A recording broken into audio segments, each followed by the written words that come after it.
Coming back to y'all. Um, I just did a little small clip of an update. This is a long crime. Says, 7 strange new details and hunt for insurance CEOs on the library. Let's get into it. Hunt across New York City and beyond as police try to track down the man who callously gunned down the CEO of UnitedHealth outside of a very popular hotel in the heart of Midtown Manhattan. But as more information and surveillance photos get released, it is only adding to the strangeness of this case. We're going to dig into some of the most bizarre details with a retired NYPD detective. Welcome to the Sidebar, presented by Law and Crime, Jesse Weber.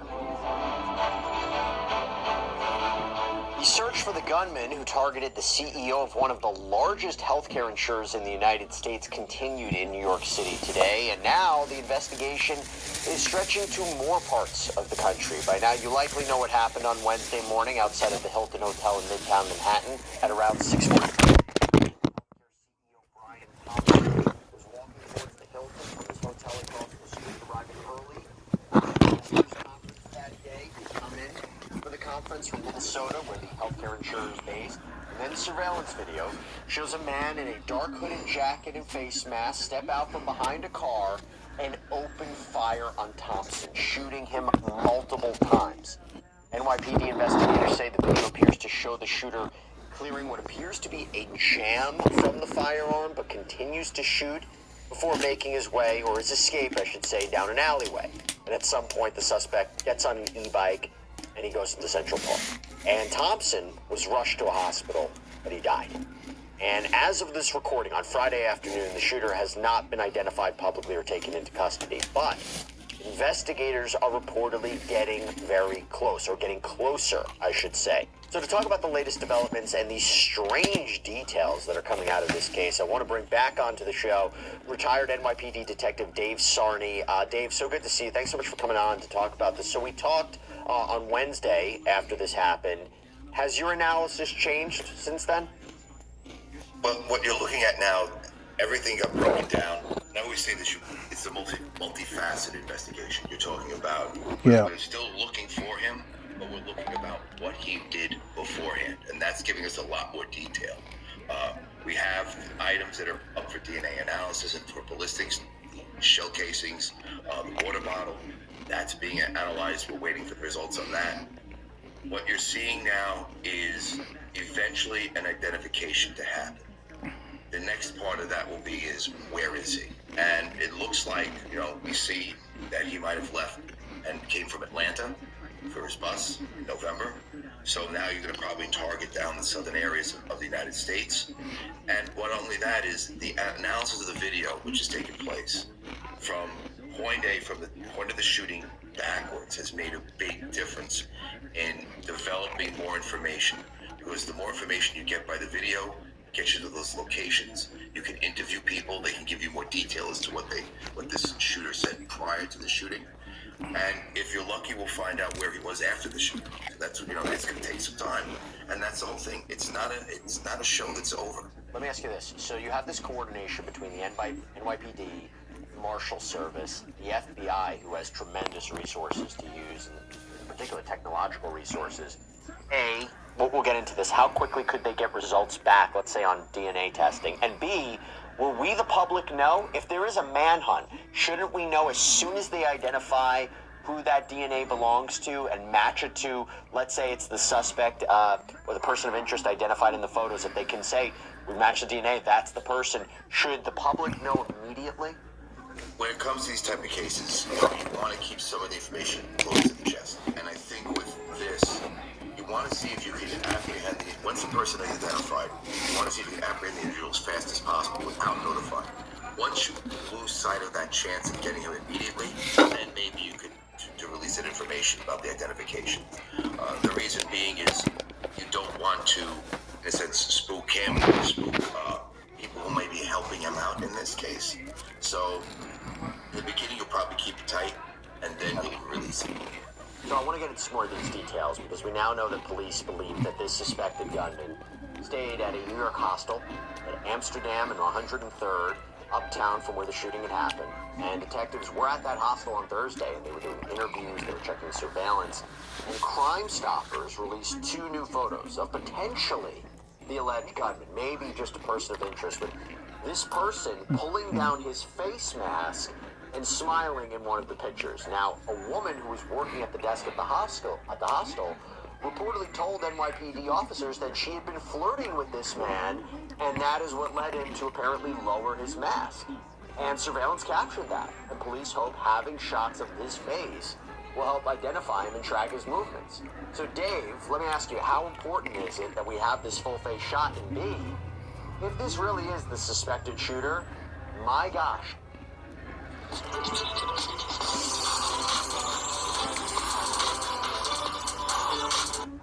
If this really is the suspected shooter, my gosh, if this is his undoing, flirting with the person in the hostel, I mean, my gosh, what do you make of that? Yeah. Everyone, when the original video came out, it seemed like a very professional type of shooting, almost like a professional hit. As we have, and as detectives in the NYPD and everyone else has viewed video and doing this, you're seeing he's not as a professional. The clothes he wears, the backpack he has is very specific. It's been, the bag was identified. We know what kind of bag it is, the price of that bag. So things have broken down. The truth's going to come out. I mean, that's what it is. The benefit of that is police always emphasize on finding the mistakes and exploiting those mistakes. And that mistake of taking that mask down is extremely important. It helps us possibly with facial recognition, utilizing that ability. And not only that, we have somebody who's seen that face. Now, if that is the shooter, someone else has had contact with him prior to the shooting. And that's what we're looking to do, is seeing somebody will call Crime Stoppers, say, yes, I did speak to that guy, and then they'll be able to interview him and see where it goes from there. Hey, by the way, before we go any further, I have to thank Morgan & Morgan for sponsoring today's Law and Crime YouTube takeover. Here's the truth. One of the most unpredictable things in life is if you get injured. That comes out of nowhere. And Morgan & Morgan, America's largest injury law firm, that may be who you want on your side, because you know what? Your case could be worth millions of dollars. Morgan & Morgan, they have over 1,000 attorneys. They have a proven track record of winning big. Recently, they secured verdicts of $12 million in Florida, $26 million in Philadelphia, $6.8 million in New York, all far exceeding insurance offers in these cases. And even if your case isn't worth 7 figures, why not start a claim and get the money you deserve? And starting a claim is so easy. It takes 8 clicks or less. It can be done right from your smartphone, and it's free unless you win. So if you're hurt, visit forthepeople.com/YouTube takeover or click the link in the description and pinned in the comments. You know, there's a lot of discussion online, though, right now, and to be clear about this, over whether the man in the hostel photographs is actually the same man who did the shooting. So let me talk about that. So almost immediately after the shooting, police released some very grainy photos of the shooter aiming at Thompson outside of the hotel, as well as a photo of him turning a corner on that e-bike that I mentioned. Now, at first, at a news conference, police said that the suspect was wearing tan clothing. The shooter appears to be a light-skinned male. He's wearing a light brown or cream-colored jacket, a black face mask, black and white sneakers, and a very distinctive gray backpack. Yeah, perhaps he misspoke, because if you look at the photos from the scene, it's pretty obvious that the gunman is wearing a dark-colored jacket. And the NYPD also didn't clarify what was distinctive about that backpack, but internet sleuths have identified it as a backpack made by the company Peak Design that costs anywhere from $200 to $300. Police, they later released photos of the suspect from inside a 6th Avenue Starbucks, where he stopped before going to the hotel to wait. He purchases a bottle of water, he purchases some snacks, and in these photos, the suspect has his mask up over most of the lower part of his face. But this was the first time that we'd actually gotten a glimpse of what the alleged gunman looked like. Now, we are not sure if the person in the Starbucks is the same as the hostel. There are those who say, Dave, that the jackets don't match, the backpacks don't match. What do you take away from that? Is that why we're kind of getting terms like suspect, person of interest? It's not totally clear we have the same individual, although some people would say if you look at the photo of the smiling guy versus the guy in the Starbucks, it looks like the same person. Yeah, that's the thing. Video surveillance and video cameras aren't always great. You have certain ones that are very fine. Some are very grainy. The shooting was a very grainy photo. Was a grainy video. So you're very limited in the coloring on that. And that's why you're doing this step-by-step timeline. And that's beneficial because you're talking about in the early morning hours in New York, between 6 and 7 o'clock. Is there going to be someone who fits that description, who comes out of the subway, goes to the Starbucks, walks over to the Hilton, waiting for that person? That minimizes the chance that this person is misidentified. But coloring, I remember the first time the description came over, the description of the perp was inaccurate, and that happens because, again, people see what they see, and it's not always clear to them, especially when it's an eyewitness. That's why we get multiple eyewitnesses. We can't always depend on one part of the puzzle. That's why the detectives are going all the way through, from beginning to end, and that's what we're looking. And that's what we always do. We want to make sure we get the right person. Do you find it weird that if this is the suspected shooter, that he stopped at a Starbucks? Was it to fuel up? Hey, I don't know when I'm going to have my next meal. Let me eat on the go. But again, what's interesting about that is allegedly, the investigators find this water bottle and a wrapper of the candy bar in this alleyway left behind for forensic testing. Maybe on his, the one assumption is he dropped it on his way to go. But I find that weird to purchase those items, knowing you're going into a store where you could be seen, where you could be on the surveillance tape. Just a weird little dynamic of this. This shows the lack of professionalism by the shooter when we're talking about this. Who would do this? It's not normal to want to conduct a shooting like you do and have and eat and have a drink. So either he's very confident in what he's doing, or he just didn't realize how sloppy that was. It adds to the investigation. That mistake is very important to this whole investigation as to what he did, because not only are shell casings left, but now you have forensic evidence that's left. So that's beneficial to the police. We look for those mistakes. Yeah, and let me clarify a little bit about the jacket in the backpack. So the jacket in the backpack that this man is wearing at what appears to be the Starbucks seems to be the same jacket and backpack at the scene of the crime. But on Thursday, when Crime Stoppers released photos of who they identified as a person of interest from inside the hostel where this person was staying, people online pointed out that the appearance is different. As in these photos, the man appears to be wearing a green jacket. It's still a darker color, but not black or dark gray like it appeared in the security camera shots. And the jacket in the hostel photo also appears to have these prominent front pockets, while you can't really see anything like that on the darker jacket, the Starbucks shot. So it's possible it could be the same person, but different jackets. Could be maybe the lighting is just not accurate, and shots, as we were talking about, are a bit grainy. And when it comes to the backpack, the scene of this crime in the Starbucks, and in the getaway shot, the backpack has this gray or lighter colored straps, but in the hostel photos, the straps are black. And we don't know exactly when these surveillance cameras caught the apparent suspect, but it's just a weird aspect, though. So you could say, okay, big deal, he's traveling, maybe he brought this, or maybe it's a trick of the light, but some people are skeptical that this is maybe not even the same person, that police might be barking up the wrong tree. Dave, just to put a bow on that point. That's why detectives do what they do. We're looking for the person that committed the crime. And that's the whole thing. They're building probable cause. You have a person who conducts a shooting. The lighting in the surveillance camera is grainy. So what you're doing is, and I've said this earlier, there's a pre and post. The post is looking to see where they could locate him. The pre is doing victimology and where he was prior to the shooting, because we have a time established in that 6 o'clock hour, that late 6 o'clock hour. We know there's a shooting. Now we want to see is where was he before that shooting, and the meticulous steps that investigators do, the extended video canvases that they do, the interviews of people they have been in contact with. The lighting is one thing, but the way it looks is, could it be? We're not looking for could it be, because it's not what you think, it's what you can prove, and that's what detectives are doing. They're looking to prove that the person at the shooting and the hostel are the same. The person seen is the same as the person who did the shooting.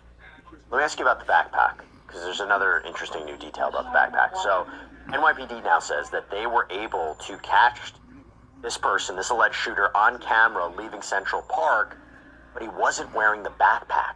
And there was this huge search of the park on Thursday, but so far, law enforcement haven't been able to find this bag. And in addition to figure out who the guy is, investigators are digging into where he came from. And as I told them, before I get into that part, where he came from, the bag. Do you find it weird that the bag is missing? No, because if you are carrying that bag, he could have changed clothes. There could be something in it. It's a big park. It's massive.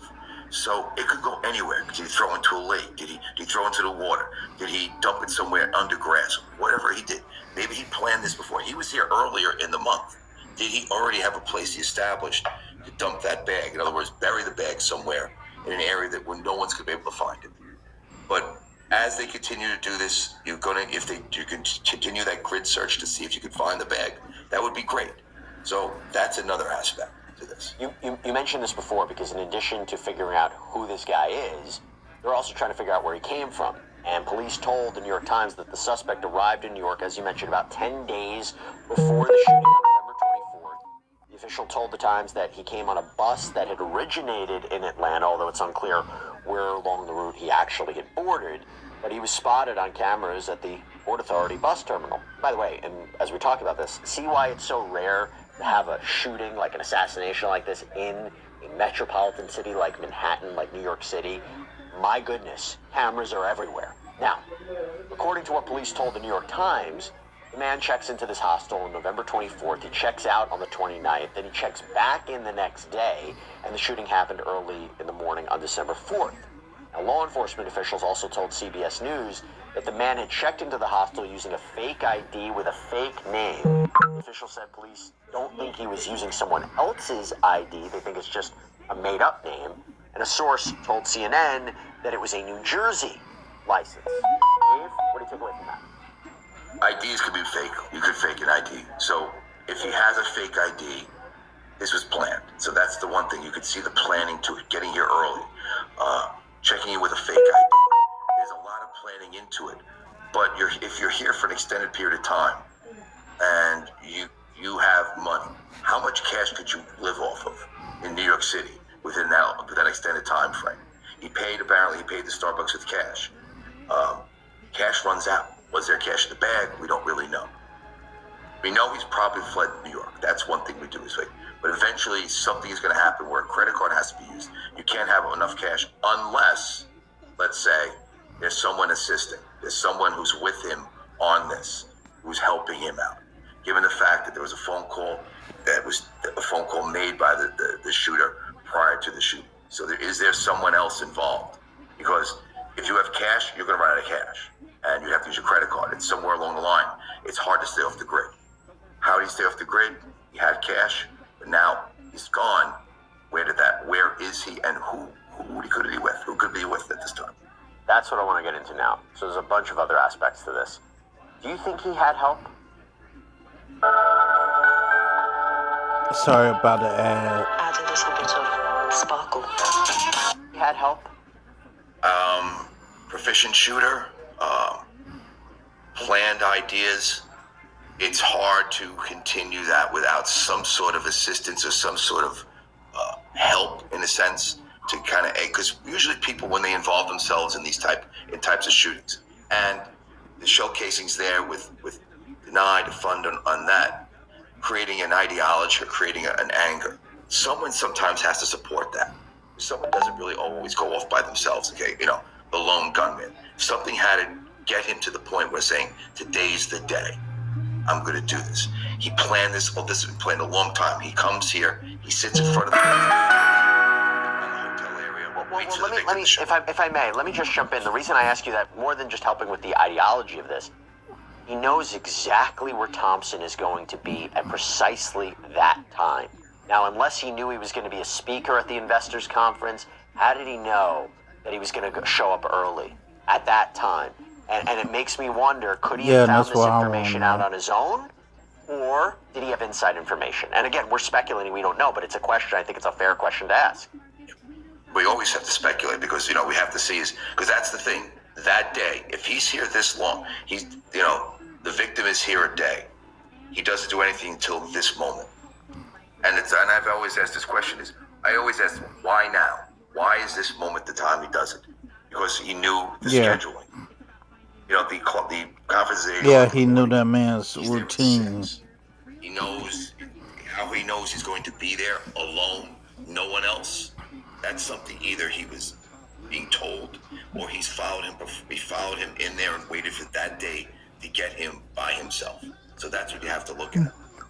And I want you to keep that in mind because investigators have recovered a cell phone that might have belonged to the suspect. And reporting from CBS says they have footage of this person, the suspect, talking on the cell phone at 6:30 a.m. So what is that, 15 minutes before the shooting? Now, could he be just having a regular conversation? Or could he be speaking with somebody about Thompson? Yeah, that's the $1,000,000 question as far as that conversation on the phone.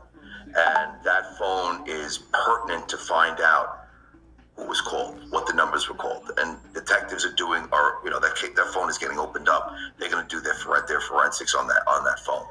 But that's a question you have to look at. Is this a solo gunman that talks to someone on the phone? Is that a girlfriend? Is it a family member? Is it a loved one? Or is it someone on the other line who is telling him this is what's going on? Yeah, and that's the question you have to ask. And going back, the surveillance video shows the suspect walking out of the Midtown subway station at around 6:15 a.m. on that Wednesday. This is a half hour before the shooting. As we mentioned, he stops at the Starbucks, where NYPD says, again, he paid with cash. And aside from, later talking on the cell phone, investigators have also said they have collected some sort of evidence that could provide DNA. They haven't said exactly where it's from, what it's from. If that's the case, how quickly can they, analyze that DNA, and is that going to be a clear-cut match to who they're looking for? This is the thing about DNA. DNA is very good. It's a very accurate way of identifying someone, but they have to be in the system in order to be able to identify. That's a very important aspect to it, because we'll have DNA. We may have a DNA match from location to location, but a DNA hit is where you have a person identified. So the one thing is his DNA available and accessible? Does the law enforcement have a sample of his DNA prior? There are ways of also analyzing it. There's familial DNA and nuclear DNA the science has gotten better. But we have to make sure when we get that DNA, we have something. Yeah. Because, we have a definitive person, but we may not have an absolute hit. In other words, we have the DNA and it belongs to Mr. X or Mr. Y or Mrs. X or Mrs. Y. There's also this other bizarre twist in the case because police in Minnesota, they were called out to 2 homes that were owned by the Thompson family the same day as the shooting, and they were called out for a bomb threat. Now, police say that the family was unfortunately a victim of swatting. According to the Minnesota Star-Tribune, the police had got a report of a bomb targeting the 2 houses at around 7 p.m. on Wednesday. And Brian Thompson had owned one of the homes. His wife, Paulette Thompson, had owned the other. They were only about a half mile apart from each other in Maple Grove, Minnesota. This is outside of Minneapolis. And according to a statement from police, no devices or suspicious items were located during the investigation. The case is considered an active investigation, while the incident appears to be a hoax. That's a really unfortunate situation. I will tell you that the Wall Street Journal has reported that Thompson and his wife had been living apart from each other for years. They share 2 sons, one who's still in high school, the other who'd recently graduated. And the New York Post reported that after that bomb threat, there is now a security guard posted outside of Paulette's home. Paulette had told CBS News on the day of the shooting that her husband had gotten some threats recently that she believed may have been connected to his business insurance coverage, but she didn't have any further details about that. Dave, in light of what's happening, would you as an investigator want to interview the wife? What would you want to ask her? What would you want to ask Paulette? Well, we have to ask her something. These are the questions. What was the threat? How was the threat said or stated to your husband? And we're hoping anytime someone has some information, they're going to be forthcoming with that information. Husband, wife, they're separated. I don't know the situation between them personally, but the reality is detectives we can't be concerned about all the noise out there. We're trying to investigate this case and get to its rightful conclusion, which is the apprehension. What kind of threats? How do you know there were threats? Where were these threats documented? Was it a phone call? Was it an email? What was done? If these are the threats you're saying that are mentioned. And the question then goes is, if there were threats, did your husband think these threats were viable? And apparently it doesn't seem to be, because he didn't have security with him at that time. Can I ask you about that?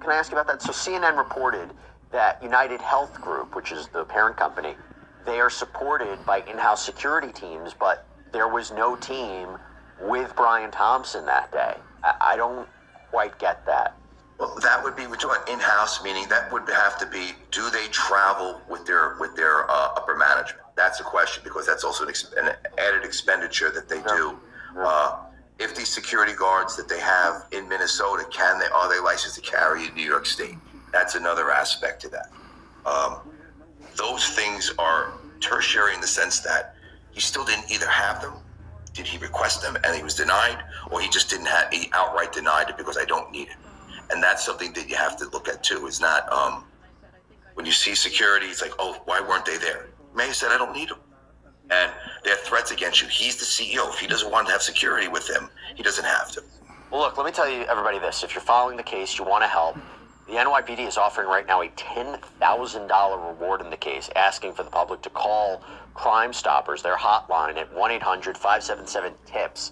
That is 8477, or 1-888-57-EASTUFF, 74782. That's for Spanish. And you can also submit a tip on their website. All the calls, by the way, will be kept confidential. So if you have pertinent information, those are some resources to turn to. Dave Sarney, thanks so much for coming on. Really appreciate you taking the time.